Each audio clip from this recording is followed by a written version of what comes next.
Stay connected. Make sure you hit the subscribe button.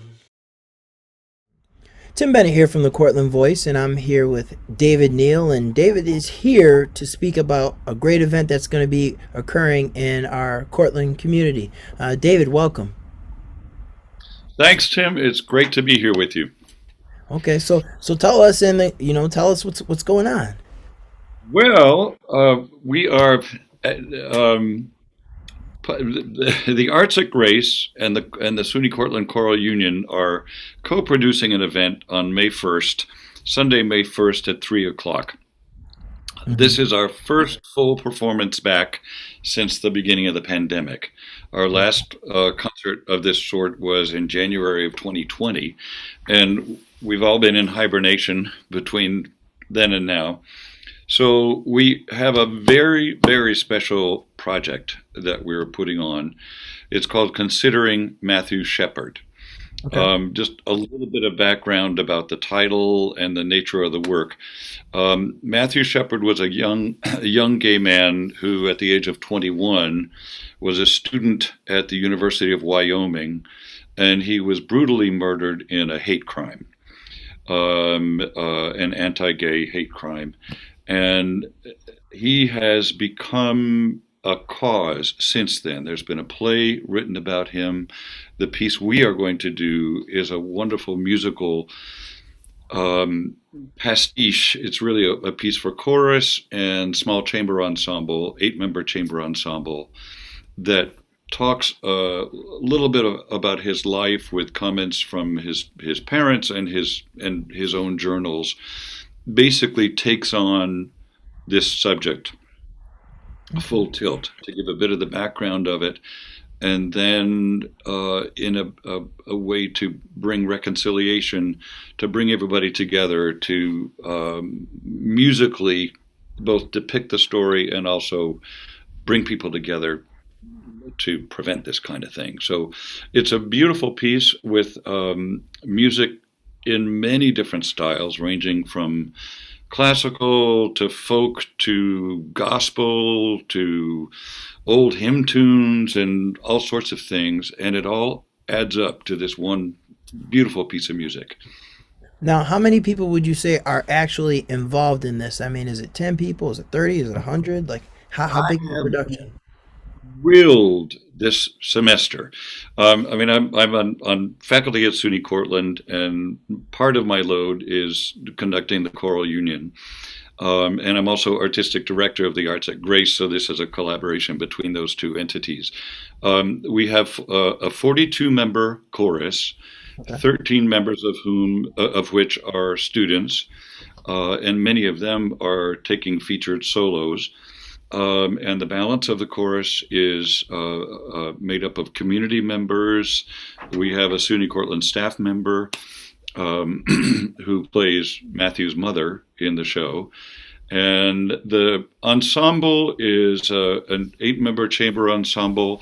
Most of the players from Ithaca, our percussionist is from Elmira. Okay. I just had a very good session working with him this morning. And so we have, about 50 performers, and I'll be conducting. And Gaylan McKenzie of the English faculty at the college here is going to be giving a talk at the beginning of this event called The Dark Side of Human Nature, about the biases that all of us have within us that cause people to do this sort of thing. So we're taking on the topic both in terms of concept and human nature, and also in a beautiful musical uh, piece. Okay. Now, on that day, is there one showing? Is there multiple? Is there a cost? Like There's going tell to be us. one performance Sunday, Okay. May 1st at 3 o'clock is the beginning, is when the program will start. And it's at Rose Hall in Cortland. That's 19 Church Street. It's the home of the Dan and Rose McNeil Foundation, where probably a lot of the viewers will have attended programs there, either Yeah. this kind of program or Chris Merkley is doing such a terrific job with a singer songwriter series, rock concerts. There's all sorts of stuff going on, and it's becoming a real center for performances and community involvement, which is just thrilling.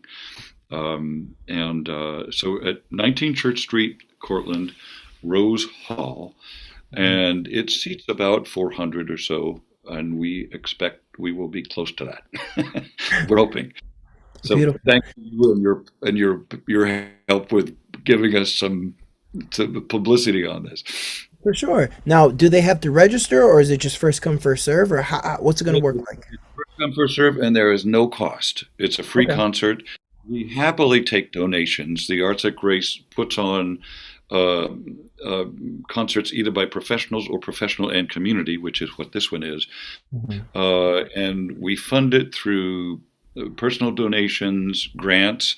And I should mention that this concert is made possible by a generous grant from the McDonald Foundation, which we actually received for programming last year, but we weren't able to do large public events last year, so we were able to postpone it to this year. But the McDonald Foundation and Arts at Grace supporters, and of course SUNY Cortland and the Dan and Rose McNeil Foundation are all involved in presenting and sponsoring this program. Awesome. Any closing words or anything else you'd like to say to the community about this event, or why they should come down and see you Well, on May 1st? you're going to, if you come to this event, you're going to hear performers who are so elated Mm, to be able to get together and give a live performance again after this kind of strange, long pandemic winter we have been in terms of performances. We are thrilled to be putting together a live performance. And I don't know if I've ever seen the kind of, well, I have seen it before, but it's so great to see again the kind of spirit of coming together and working and excitement about presenting a piece, as I've seen with the people who are going to be up performing for this concert. So I'm very excited. for sure. I mean, listen, it's been 2 years and change. You said January of 2020. So, it's like I've been waiting forever to go. And May 1st, you're right out. So, Yeah. so Cortland community, it's been 28 months. This coming May, get out there. Make sure you go to see David and the rest of the crew as they give that performance.